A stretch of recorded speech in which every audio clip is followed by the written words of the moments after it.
Hey guys, today we will be continuing with the Codility series and we will be working on lesson 4, question 4, missing integer. So let's start by reading the question. So the problem we have to solve is here. So given an array A of n integers, we have to return the smallest positive integer that's greater than 0 that does not occur in A. So for example, in our first array, we have A equals 1, 3, 6, 4, 1, 2. We should return 5.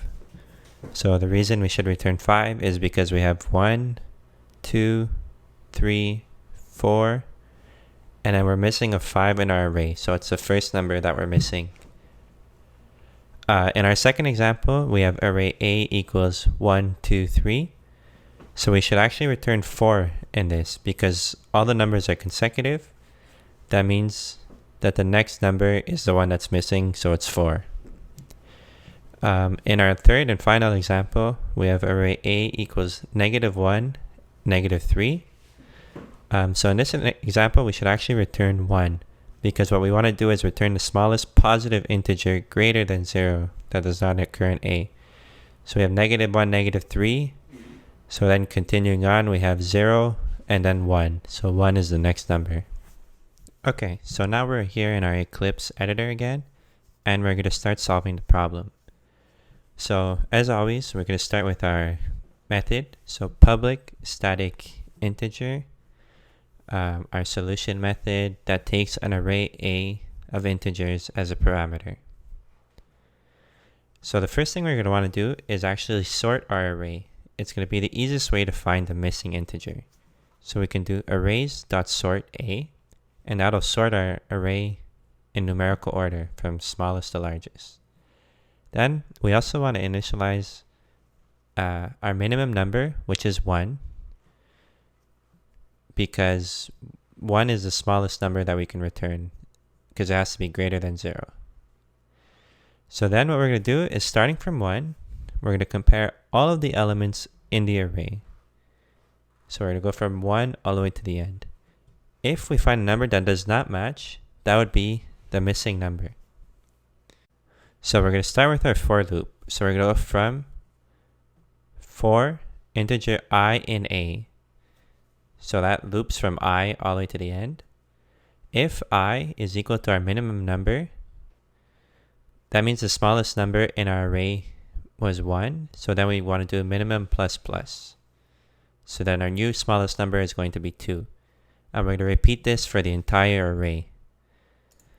So if we find a number that's not in the array, it won't be equal to our minimum, and then that'll be our answer. So then we want to return minimum. And that's pretty much it for our solution. So now we're going to try testing it out. So we're going to create an integer array A, and we're going to copy the example from the question. So our integer is our array is 1, 3, 6, 4, 1, and 2. And we're just going to print out the result that it gives us. So system.out_print, and then call our function solution and using our array A. So if we run this, we'll see that our answer is 5. So 5 matches, it matches with the question. Next, we can try another one, the second problem. We can try integer array A equals 1, 2, 3. Run this, and we'll see the next missing number is 4. So this seems to be working properly, so I think we're ready to submit our answer. So we're just going to copy everything from Eclipse like we normally do, and we're going to go back into Codility.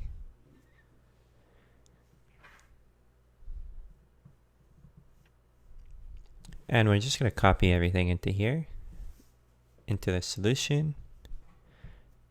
And we're going to have to remember to import our array library. So we can just do that by uncommenting this at the top. We're going to test our code here, and compilation successful, so all our tests passed. So I think we're ready to submit. And perfect. we got a score of 100%.